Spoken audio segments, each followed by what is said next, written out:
Hi there, everyone. I hope I'm coming in now. It's a little bit of a soft entrance when you start using Instagram Live. You start an Instagram Live, it kind of like fades in, so I'm not sure exactly the moment that I can start talking. But I am streaming this, attempting to stream it in real time to YouTube. I've never done that before, um, but oh, there's me. So a bit of a delay, but let me just get the headphones in so you don't hear me twice. So I mentioned that I had the opportunity to ask my question to Congressman Frank Pallone. My name is Eric Antisell. I am running for the Republican nomination for U.S. Representative in the 6th Congressional District of New Jersey. I thought of an interesting way to show people that I'm always thinking about how ways of communication, and I think often about how a lot of my comprehension of the world is linguistic. Also, imagery is important to me. You can tell from my shirt that imagery is also important. But I wonder, when I put together, for example, I made a couple of video essays and I posted them to YouTube on my personal account. And I uploaded one directly to, it's 7 minutes, 42 seconds long. I put it on Twitter. Bernie Sanders is tagged in it if you need to find it. I think on Twitter you can look media and you can see the video that I made. So I'm always wondering, how do I make this accessible to somebody who's, for example, hard of hearing, or doesn't speak English as a first language, or is blind? The audio description, to me, I think it's really worth putting in time to get those translations, if you will, correct and as accurate as possible. So. Oh, yes, I thought of a way to say, yes, I'm Eric Antisell. I am running against Frank Pallone in the 6th Congressional District. Thought that was kind of neat. So, yes, this is being uploaded to YouTube, and unfortunately, if you're watching on YouTube, I cannot see your comments on YouTube. I can only see the comments on Instagram Live. So if you have an Instagram account, or if you just want to make an Instagram account right now, I'm going to talk for at least 30 minutes before I decide to call it quits. This is really an opportunity to hear from you.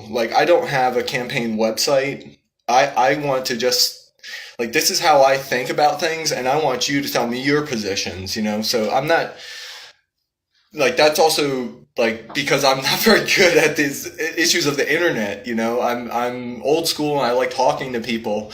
So really what these are supposed to do is be a forum to speak with people. And I know that at first it's going to be really slow going, but I invite you, please. And if you don't feel like sending a comment or a question live on an Instagram Live, please, by all means, tweet at me and I will acknowledge if I read it, and I'll let you know, oh, this is something I have to think about. I'll get back to you.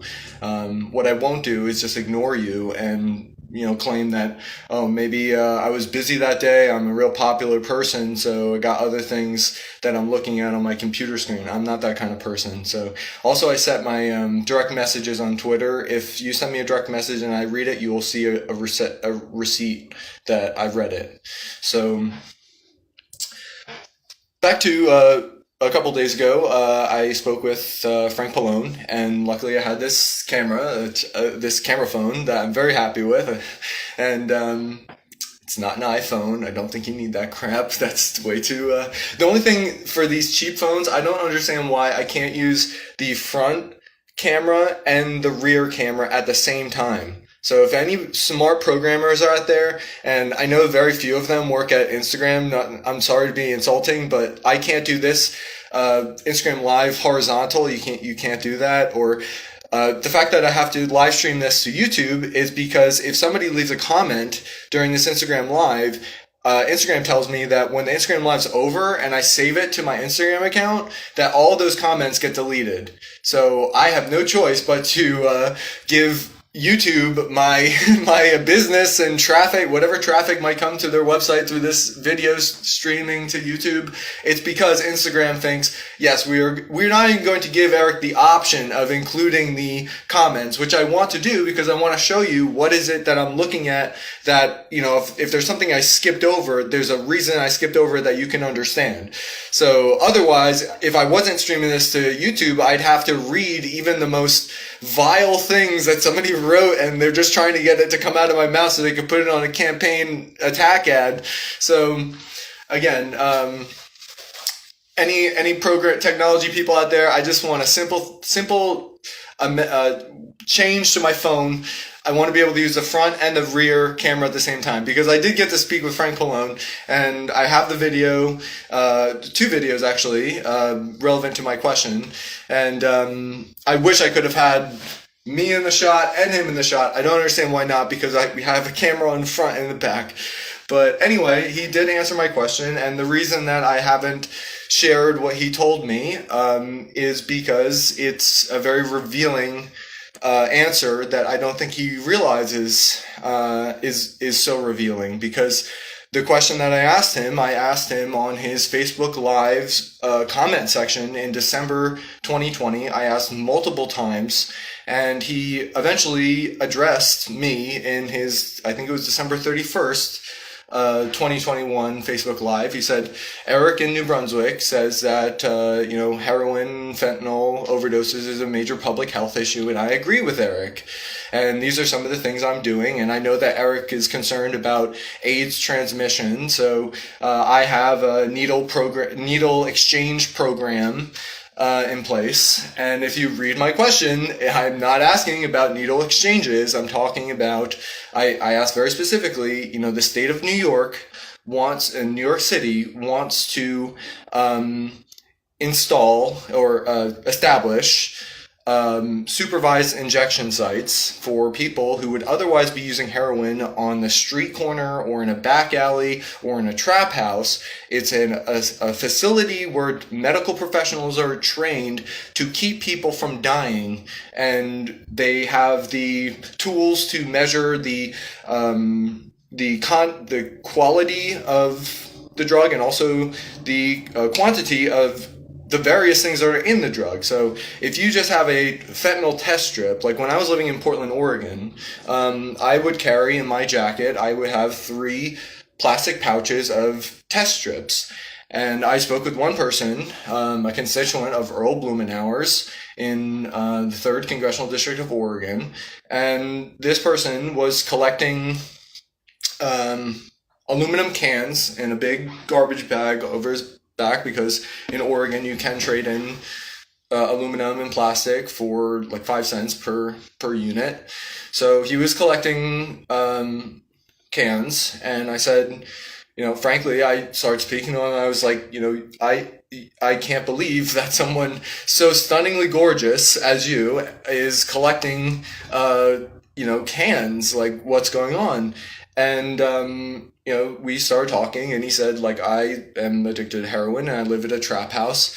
And I said, okay, well, please take this fentanyl strip, and don't take whatever you're going to take if it has fentanyl in it. And he told me, I like fentanyl. He likes fentanyl, this person that I was speaking with. So I said, oh man, well then I don't want to give you this test strip, because if you like fentanyl, then you're going to take that instead of the other one that doesn't have fentanyl in it, and you could die of a fentanyl overdose. Well, I didn't know that, like, really the better thing to say in that situation was, here, take the test strip. I know it doesn't tell you what is the concentration of fentanyl in here, and I know that you have no idea what is a fatal dose of fentanyl, which is like 50 times stronger than heroin. So it's very hard to measure, because so little could do so much. So I wish I would have had the knowledge to say, take this differently if it has fentanyl in it. Be very, very careful if this has fentanyl in it, because if you don't have a test strip, then you find out after injection that, oh my gosh, it has fentanyl in it, it's stronger.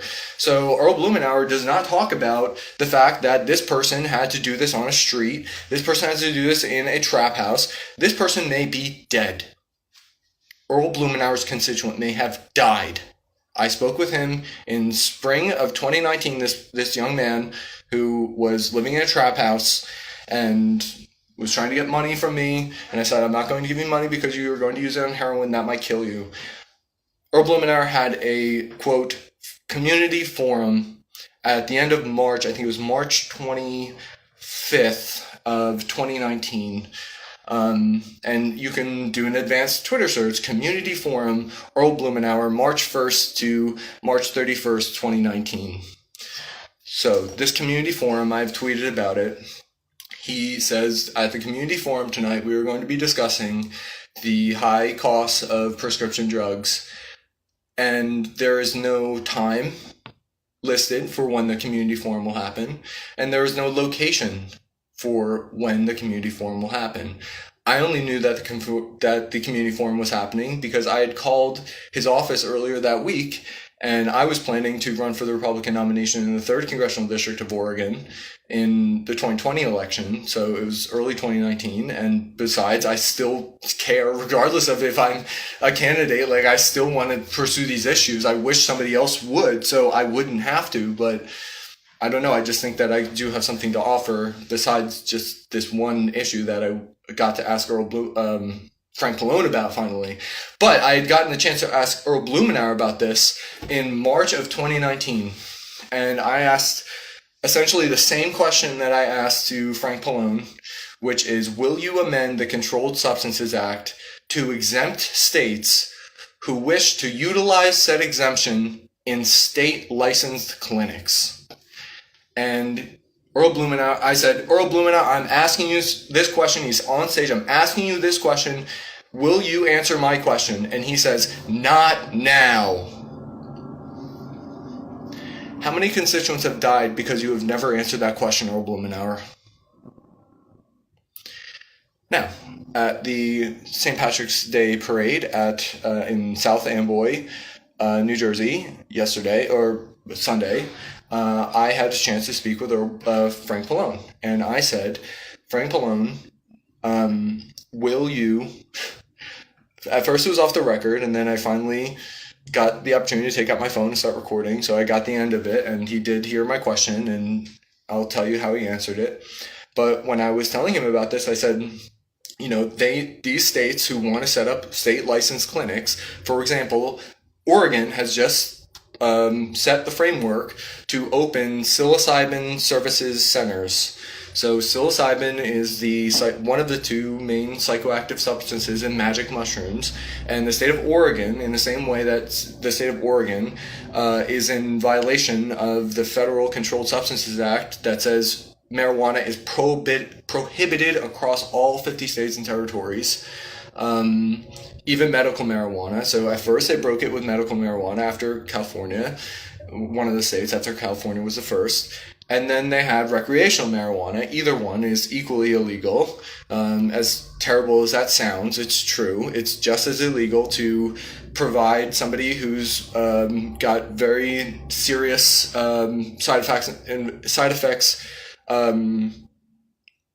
in Parkinson's disease. They may be diagnosed with Parkinson's disease. They might not be able to hold a spoon and eat cereal in the morning, but people like Loretta Lynch and Eric Holder and Merrick Garland still want to, regardless of whatever relief this could give your life, they still enforce this federal marijuana prohibition, this federal LSD and magic mushroom prohibition. They still think that they have the constitutional authority or the legal authority to do that. I don't think that they have the legal authority under the Constitution. If you look at the 10th Amendment and you look at the 18th Amendment, well, there is no equivalent to the 18th Amendment for magic mushrooms or marijuana or heroin.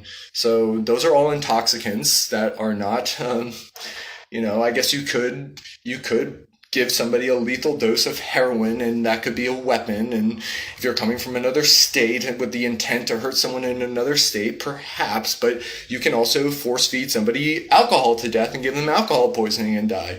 So I've talked to a lot of people about this, and I'm very kind of a frank kind of guy, and I just say, like, people die in foreign wars to protect freedom, and they come home to the United States, and they can get blackout drunk in all 50 states on Trump vodka, but they cannot go to a group event at the VA, at any VA hospital, and utilize marijuana, because marijuana is federally legal, and the VA hospitals are federal agency, federal organizations. So you can't even get medical marijuana to help you sleep at night. Some people have that effect when they take marijuana, it makes them sleep, and some people, it's the opposite, and it is very much it raises your amount of energy for some people. So anyway, Earl Blumenauer was standing on stage. And by the way, he started off this community forum saying, yes, I have a date to hang out with my 6-year-old grandson. So all the people, there were only 30 people in attendance. I don't know how these people found out, but the 30 people who were there that had something to say got the microphone, and they said something, and I was waiting for a response from Earl Blumenauer. And there was a young lady before me who asked a question who was waiting for a response from Earl Blumenauer. And Earl Blumenauer could have taken, let's just say 10 additional minutes, 10 minutes out of his budgeted time for playing with his 6-year-old grandson to answer my question of life or death significance to a person in a position of authority to empower, to introduce a bill that would save the lives of people. But he's too busy going to wherever his grandson lives in Portland and playing with his 6-year-old grandson. So this was something that I really wanted to say to the people of the Portland metro area and say, he does not want to be a U.S. representative. He wants to play with his 6-year-old grandson. If I was that representative, I would have been on that stage for 5 or 6 hours, however long it took, to answer as fully as possible any person's question, particularly one that affects the state of Oregon, which he has represented since the 1990s. And all of those people who are training and are going to work in these psilocybin services centers, all of those people are subject to federal prosecution, and that's happened before with medical marijuana facilities and other marijuana facilities. So all of those people are at risk. You are setting a chilling effect across the country. Anybody who might look at, well, there's this one great clinic in Portland, Oregon, and they have a excellent success rate of curing people of depression and anxiety, life-threatening depression and anxiety. Well, we are not going to see that anywhere else, because people like Earl Blumenauer, who had the opportunity years ago to start talking about this, doesn't want to talk about it because he doesn't want the Democrats to be seen as, oh, we are the drug party. Well, they are the opioid back alley death party. Earl Blumenauer and Frank Opioid Back Alley Death Pallone. Those are your Democrats. They are more concerned about their popularity. And I would like to CC Representative of San Francisco, Nancy Pelosi, who had twice as many people die in her district in 2021 than of opioid overdoses, preventable opioid overdoses. More people died in her district in 2021 than died of COVID in her district in 2021. Twice as many people. And she is the Speaker of the House, and she has not spoken a word about amending the Controlled Substances Act to allow states like California, like New York, like Washington and Oregon to open safe injection sites, because people, adults, who are engaged in a controversial act, that if they don't do it in the office of a doctor, they stand to die in a back alley. So you are not standing up for the rights of people's privacy with their doctor if you don't support their right to do something else besides abort a child, regardless of where you stand on that. If you stand on the side of choice and bodily autonomy, let's say, for the pregnant mom who does not want to bear the child, you need to support freedom to use drugs, especially in licensed facilities like Oregon's psilocybin services centers, like the proposed, also Massachusetts. I remember in 2019 this came up. And Earl Blumenauer, again, does something absolutely, totally unacceptable and offensive. He posts a picture of himself with Chris Evans, who plays Captain America. Chris Evans is from fucking North Shore, Massachusetts. I told him, Earl Blumenauer, you have other people in Massachusetts to speak with, and the caption on this picture with this fucking Hollywood celebrity is, oh, we're talking about innovative ways to talk about marijuana reform. Are you fucking kidding me? I am a fucking constituent, and this is a fucking celebrity from Massachusetts, and I'm looking at his face at the community forum, and I ask him the question, and he says, I'm not now going to answer it. So, you're lucky you didn't have a fucking staff member to take a video of that. I've called Earl Blumenauer's office several times requesting a recording of the community forum that he had in March of 2019, to which 30 people were informed and attended. And I said, you have 750,000 constituents who were not there, and you are withholding this information.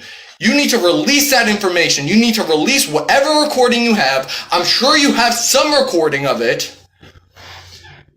And I know people in that district who have good excuses for not going, other than they didn't pick up the... Charlie can't even talk. Charlie is mute. Charlie, who lives in Gresham, cannot even call your office to ask, when is the next town hall? Let alone, how are we going to get his wheelchair on the various forms of public transportation? It's a mess. So, on behalf of Charlie in Gresham, Oregon, Earl Blumenauer, please, would you release this video of the community forum? Charlie is part of the community, and I'd like him to be able to hear it.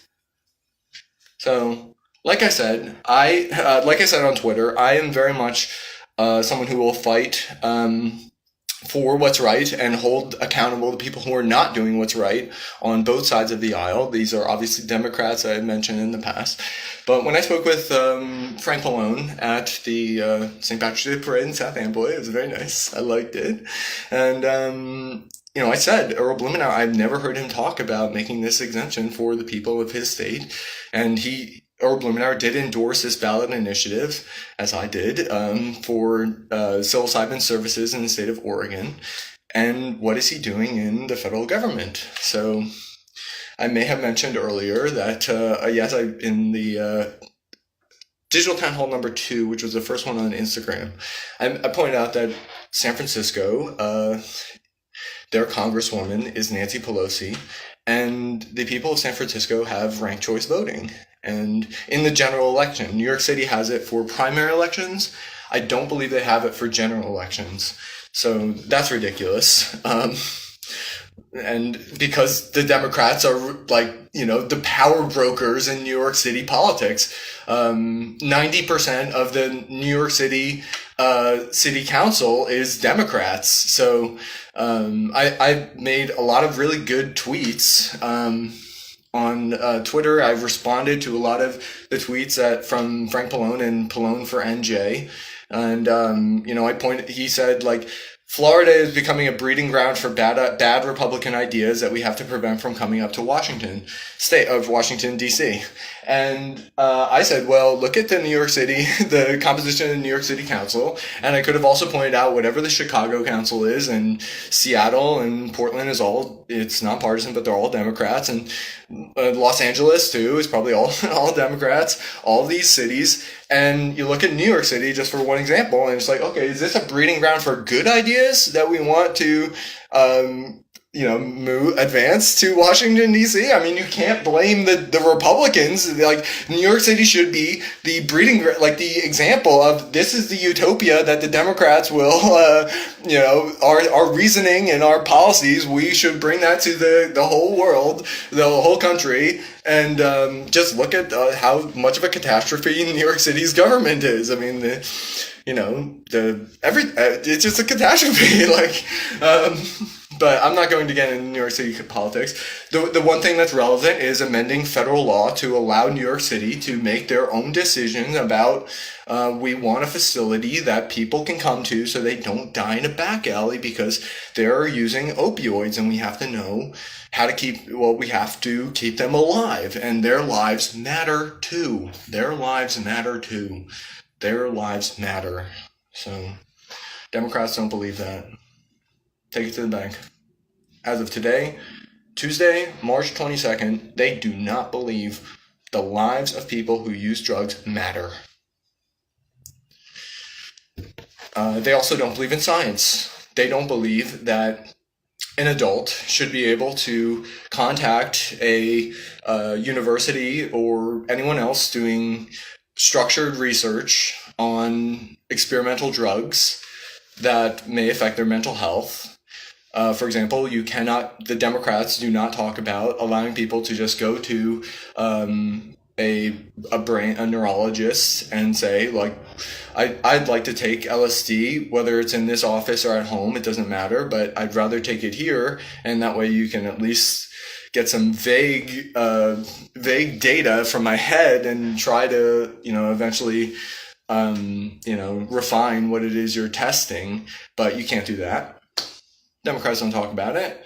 So people, I guess, if you just want to use these drugs, you cannot even, how much training do you have in, setting up tests and controlling for variables, and they don't believe in any of that. So I sent an email to the White House in February, and I suggested that people who are serving sentences that as a society, I don't think we want to be commuted.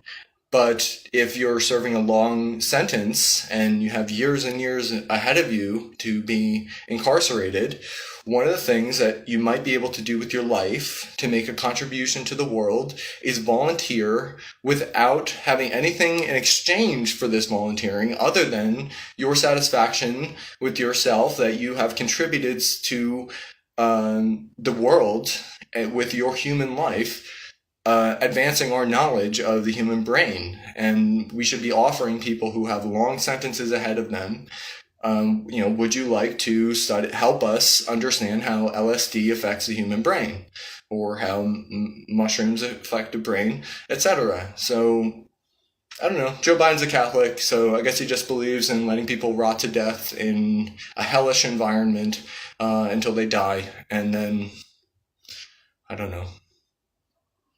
So, what else do we have to talk about? In several different lists here. Oh, yes. So, Earl Blumenauer and the 4 other members of the House of Representatives who represent Oregon, and the 2 senators from Oregon, Jeff Merkley and Ron Wyden, have not a single word on their websites about the Cascadia subduction zone, or the threat posed at the Cascadia fault line. This is going to be, as I understand it, the biggest natural disaster in recorded American history.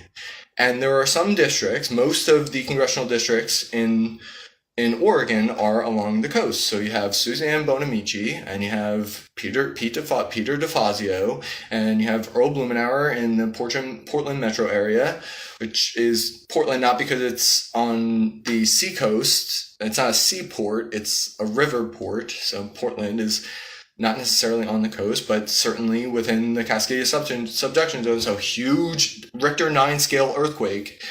And even the easternmost congressional district, which is like half the state, and I believe it's a Republican still. It was another Republican, now there's a new one.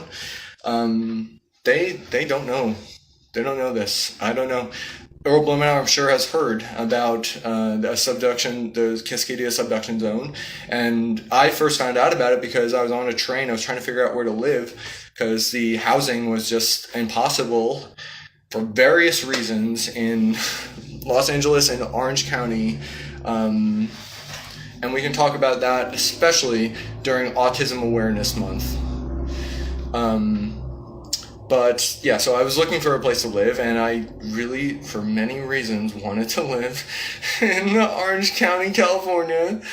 Tina, the dog. I wanted to find a place. And by the way, just a little aside, if you are a landlord and you're an animal lover, why don't you contact the Humane Society and the dog shelter, the adoption shelters, and why don't you say, put this sign up and say, if you are a good person who will be paired with an animal who needs to be adopted, call this number. I will give you priority to rent my property to you.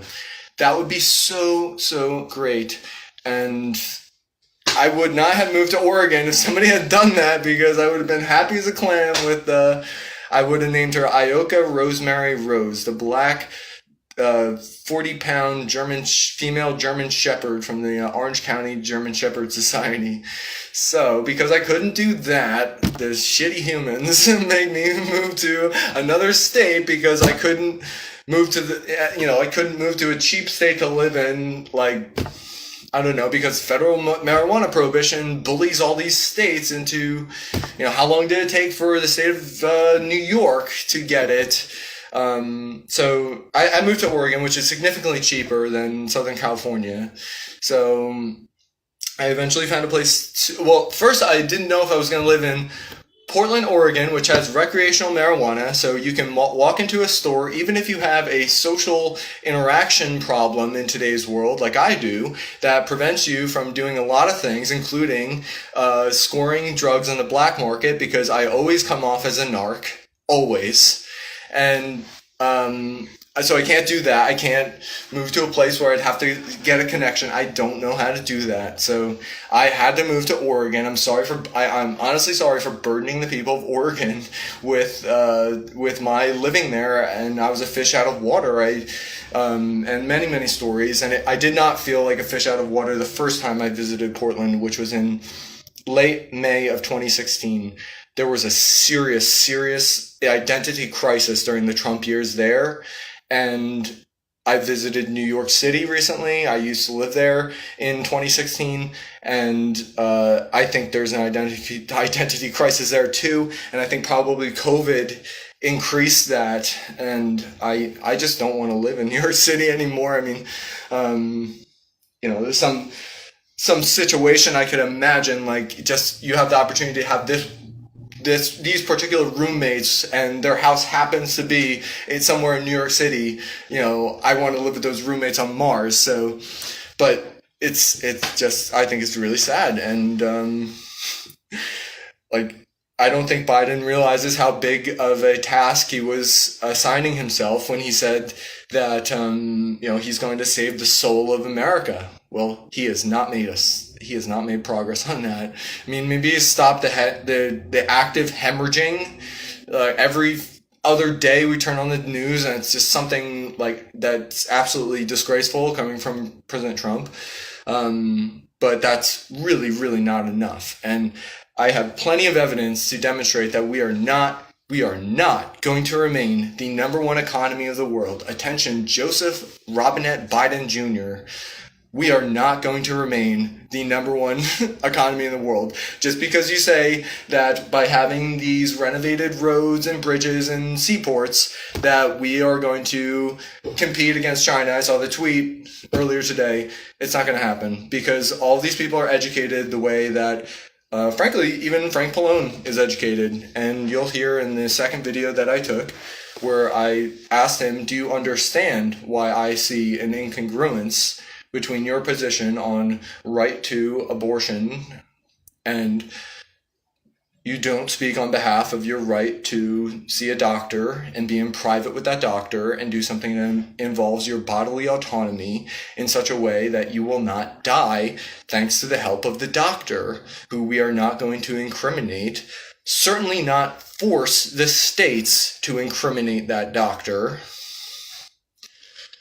So, I don't have a law degree. He has a law degree, as does Earl Blumenauer have a law degree, but they also have an ego problem, and they're concerned about what their Wikipedia page is going to look like in 20 years. So, I don't have that problem, and I'm very thankful for that. I think my life is much better.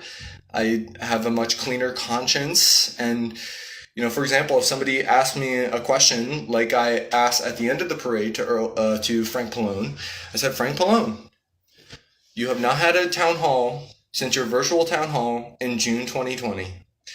And before that, you hadn't had a town hall since May of 2019. Why have you not had a town hall? Why did you not have a town hall in 2021? When will you produce an answer to that question? Will you produce an answer to that question? Do you understand my concern in presenting this question to you? I don't know his response to any of those questions. I really don't. If somebody asked me, if somebody had something on me so Frank Pallone is trained as a lawyer, and lawyers know the concept of self-incrimination. So that's when you don't admit that you did something wrong. You let somebody else prove that you did something wrong. So that's why he would not tell me, yes, I hear you that I have not had a town hall in the entire year of 2021. In other words, I have not had a town hall since being inaugurated, since after the last election in November 2020. I've not had a town hall in this term that I've been elected to. And I'm going to give you a full explanation.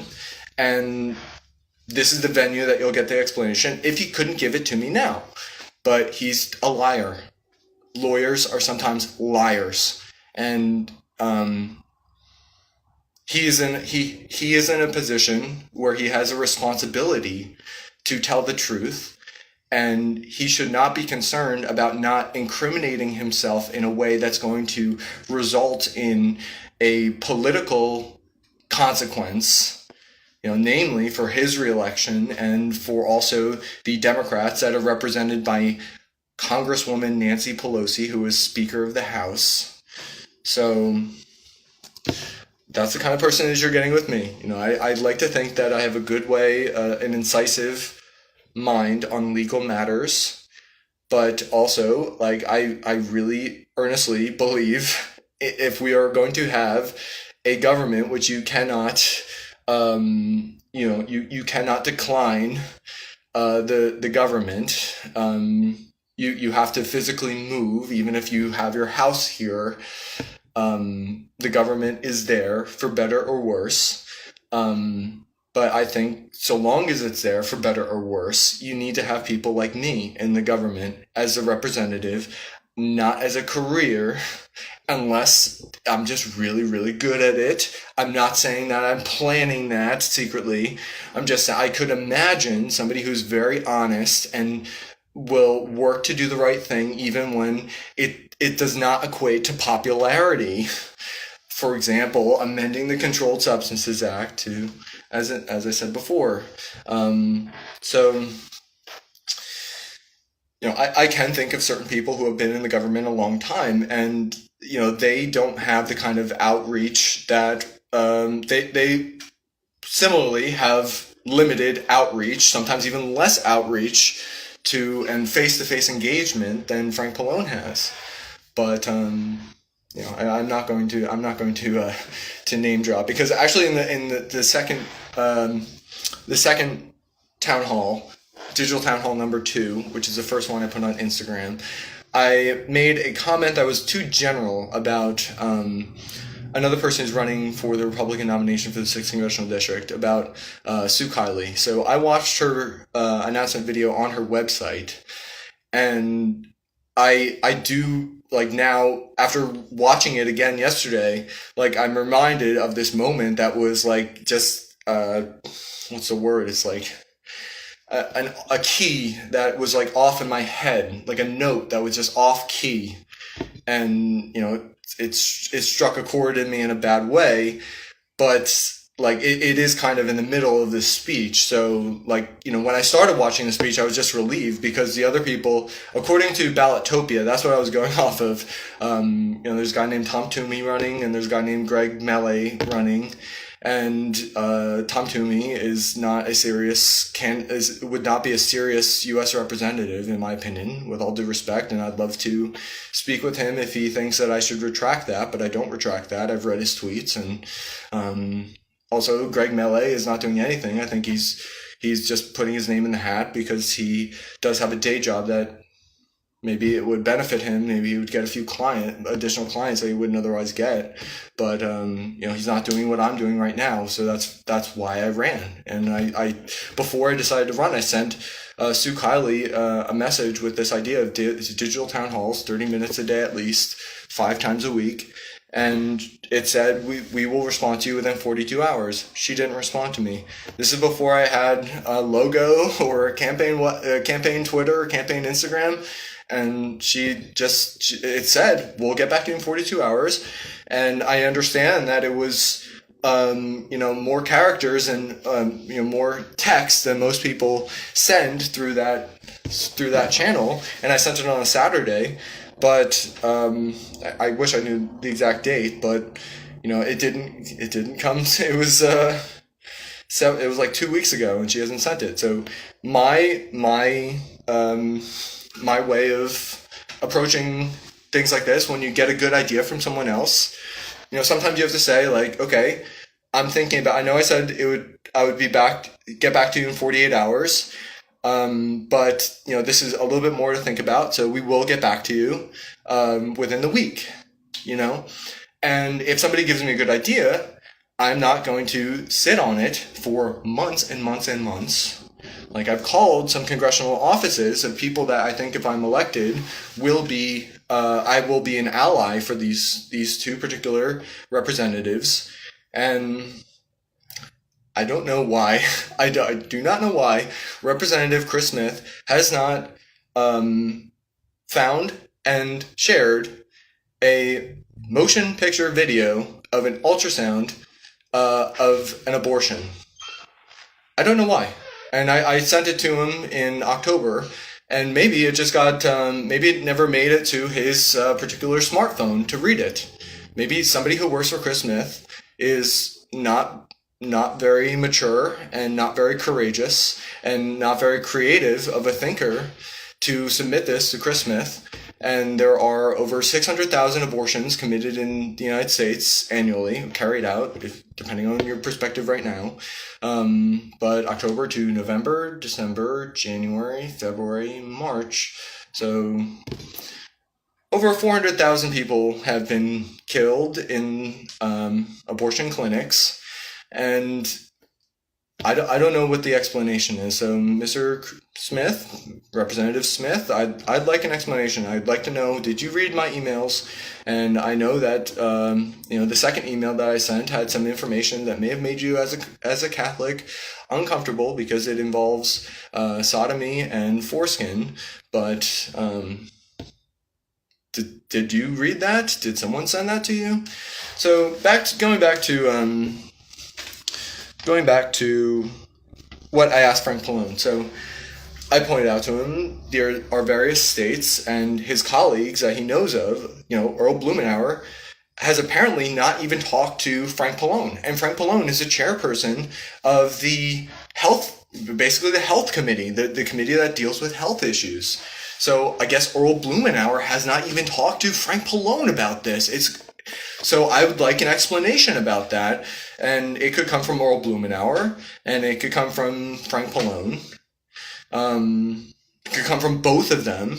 And I'd like to know if Earl Blumenauer has spoken with Speaker Pelosi about this, because the opioid back alley death capital of the United States is San Francisco, California. And there are other places that are very severely impacted by this. Kensington, Philadelphia. I almost lived there. Another story about people judging a book by its cover. We'll just say that. So, yes. So I sent this question to him in December, and like I said before, in his Facebook Live on December 31st, he said, "I agree with Eric." And he indicated that someone on his staff read my public comments on the Facebook Live from the several Facebook Lives from December. Someone on his staff said there's this guy named Eric and he has this question about opioids, and he uses the word AIDS because I draw a very easy to recognize analogy between how the Democrats do not talk about real solution for saving the lives of people who use heroin and other, but heroin. Let's just keep on heroin. So they don't want to say if an adult is using heroin, that adult should be able to do so in a medical facility, and the government will recognize the legality of that. Even though what happens in here you might find controversial, it is going to keep these human beings alive. And the Democrats do not talk about keeping human beings alive who belong to a marginalized group that are highly stigmatized, just like in the 1980s and 1990s, even more so than today. Gay men were stigmatized, and when this disease, AIDS, HIV and AIDS, came along, and at the height of the AIDS, so transmitted often but not limited to gay anal sex, unprotected gay anal sex, and sometimes it's hard to protect in anal sex with a regular condom. So the Republicans don't want to talk about AIDS in the 1980s and 1990s because this is transmitted mostly through a yucky activity that adults are doing that we don't want to talk to our base voters about. We'd rather have them die of AIDS than even talk about what could we do to be investing in something that will treat or cure this. So the Democrats are doing exactly what the Republicans did because they don't want to stick their neck out for an everyday person who's being judged unfairly and their life is at risk because of it.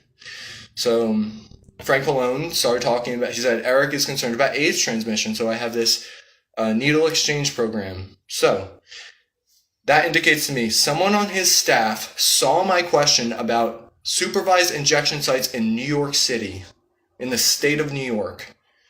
And I don't know if they told Frank Pallone. I don't know if they have the training in civics education to realize how it is to present this. I don't know why they didn't just present it word for word. And like I said before, Frank Pallone is a lawyer, and lawyers lie. Okay, some lawyers are honest. I have Honest Abe Lincoln Esquire, but lawyers do lie. They figure out how to lie, and people like me, less often than the average person, don't fall for it. So I think there's a good chance that Frank Pallone himself read my comment. Will you amend the Controlled Substances Act to allow for supervised injection sites in the state of New York and anywhere else that wants it, or will you ignore this because, like the Republicans did the AIDS crisis, because it involves adults engaged in a taboo activity? So he himself probably looked at that and probably thought, Eric is probably not as smart as I am. So that was December, and then I called his office in February, and on February 15th, I spoke with a staffer there. I mentioned in the last town hall, digital town hall number 3, which is the second one uploaded to Instagram. It's from Instagram Live. I mentioned she laughed at me, and it turns out I have a recording of that. And apparently she did not forward my question, because that was February 15th, and I spoke with Frank Pallone on March 20th. And on March 20th, Frank Pallone told me, I'll look into it, and I'll get back to you. He didn't say, I have been looking into this since December of 2020, or since since December of 2021. I haven't been looking into this since February of 2022. I will start at some point, starting today, Sunday, March 20th, 2022, looking into this. So something is seriously fucked up with his staff, and that will not happen in my office. If it does happen, there will be accountability. And I'm the person at the top of this organization to take responsibility for things like this. And he has a lot to account for, because there is that video from the Facebook Live of December 31st or 30th, I think it was the 31st of 2021. And I have him on video here saying that he will look into it and get back to me within a few weeks. So I hope to hear from him in a few weeks. I did ask, when will you make a public remark about this, so that I know that you are working behind the scenes, speaking with people. And he said, a few weeks. He wouldn't specify how many weeks that was, but hopefully by May 1st, we'll have like a press conference with him and Nancy Pelosi and Earl Blumenauer and whose ever district in New York City they want to have the supervised injection site, and they have a lot to account for. They really, really do. And I know I said that I was going to share. Well, that is sharing his response. He said, I will look into it. And yeah, so let's see what else I have on here. Yeah, so on my Twitter, in my Twitter bio, I say that I will hold to account both sides, and I really mean that. And there's something very serious going on with the most recent GOP nominee for president, Donald Trump, on donaldjtrump.com. I don't know how to get the word out about this. I did tweet yesterday a screenshot of what you see on a mobile device when you go on to donaldjtrump.com. And it's a photograph of, it's a gold color photograph of names of the top donors. And Donald Trump alleges that he's a billionaire. And he's soliciting donations from people whom he inspires and who do not realize there would be no reason to give money to a billionaire on donaldjtrump.com. So I sent that out. I retweeted it and tagged the GOP, the National Republican National Committee, and the chairwoman of the GOP, whom I remember to have said in February or March of 2013. When Bill Weld announced that he was running for the Republican nomination for president, and she said, "Why would you want to run against this guy? Why would you want to run against this guy?" Yeah, and also check out the color scheme if you click the tab button on his donaldjtrump.com. Just shout out to anybody who's out there who's not a Russian oligarch, who will recognize why that's a little fishy to put red, white, and blue in that order. So lots of things to flush down the toilet, politically speaking, and electoral politics. And also just how these people who are elected will exercise the powers that they have. And one of the big powers that you have is just admitting things and being honest with people and facing people and accepting that, we are imperfect, but hopefully we still have life ahead of us to continue to right the wrongs that we have done.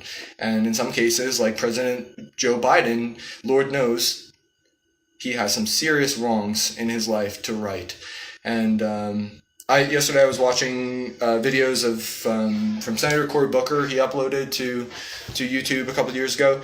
He has since disabled comments on his YouTube uploads, and I don't know why. I called his office a couple of weeks ago asking why, because there were certain things that I really wanted to comment, and they're like thoughtful things that I wanted to comment, and I don't understand why. Honestly, Senator Cory Booker's office is so one-directional that if you want to watch Senator Cory Booker's video, you sit there and shut up and just listen to what he has to say, and I can't comment something thoughtful to the 400 other people who watch those videos.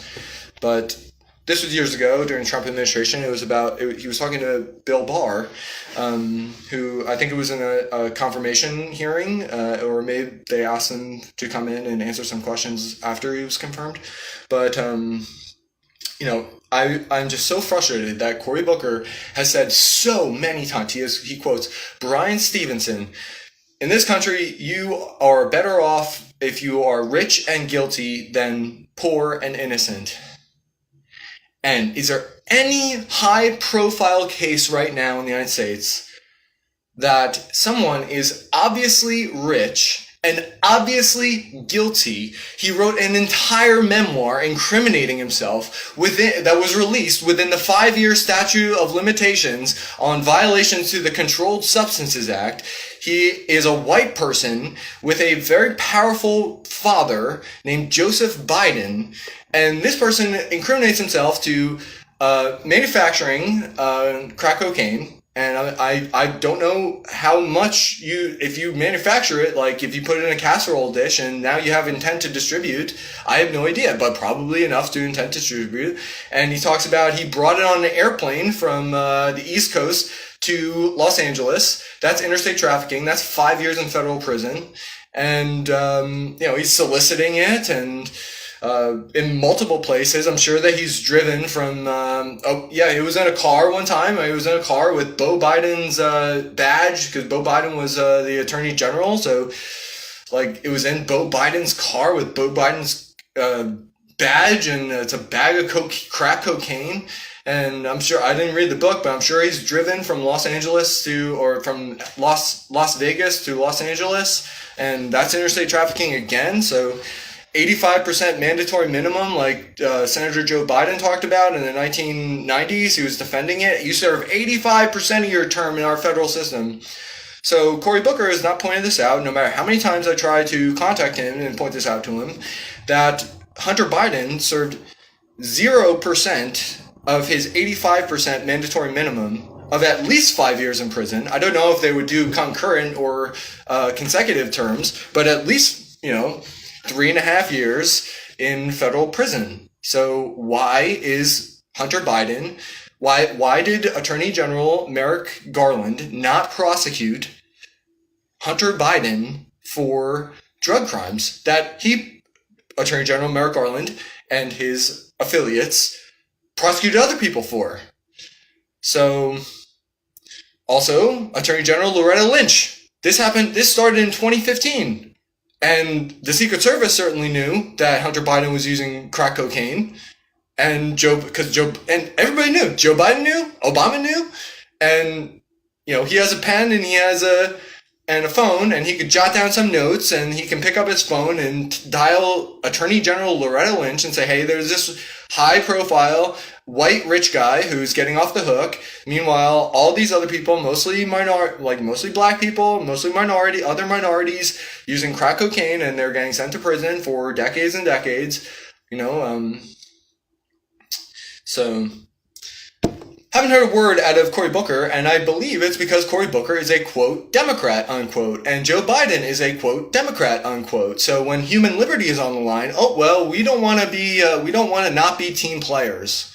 So I think it's disgusting, and I think that Cory Booker has some answering to do, with all due respect to him, because he is honestly my favorite U.S. senator.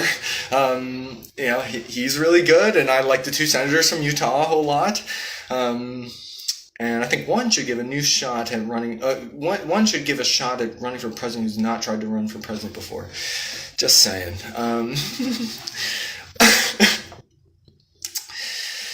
Yes, and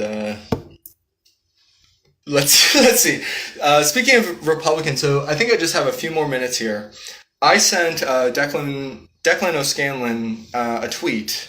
Because at the parade, and I wrote about this on Twitter, like he said, like, oh, follow me and I'll follow you back, because, it sounds interesting, what you have, I'll check it out, like, so follow me and I'll follow you back. So I followed him, and he's been active on Twitter, and he didn't follow me back. So I tried to engage with him and show him, like, what kind of thinker I am in the Republican Party, but just in general, like, he seemed to we kind of got along. So, like, I don't know, maybe he just does that with everyone. He's just faking it. But, I said, no one should get a job in law enforcement because they put Republican on their application, like Sheriff Sean Golden of Monmouth County, New Jersey did. Will you work to change the law that established partisan elections for sheriff? What is a Republican sheriff? What is a Republican police officer?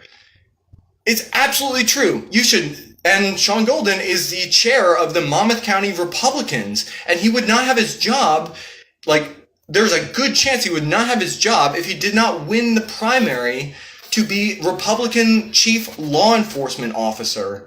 So this is obviously true, and Declan O'Scanlan has the endorsement of the Monmouth County Republicans in the primaries, etc. But this is an example of you need to be able to speak for people that are we going to be happy that you did the right thing and not care about the feelings of the people who will be mad that you did the right thing, like calling for the elimination of partisan elections for sheriff. No one in law enforcement should have that job because they put Republican on their application, including Monmouth County Republican organization chair and Monmouth County Sheriff Sean Golden. So I just think it's interesting. Also, I was looking up information on Jen Beck. So I mentioned in the second one on Instagram here. I really like Jen Beck. She turned out to be like a really cool senator. And people are trying to get her to run for or be tapped to be lieutenant governor. Chris Christie picks Monmouth County Republican Sheriff Guadagno.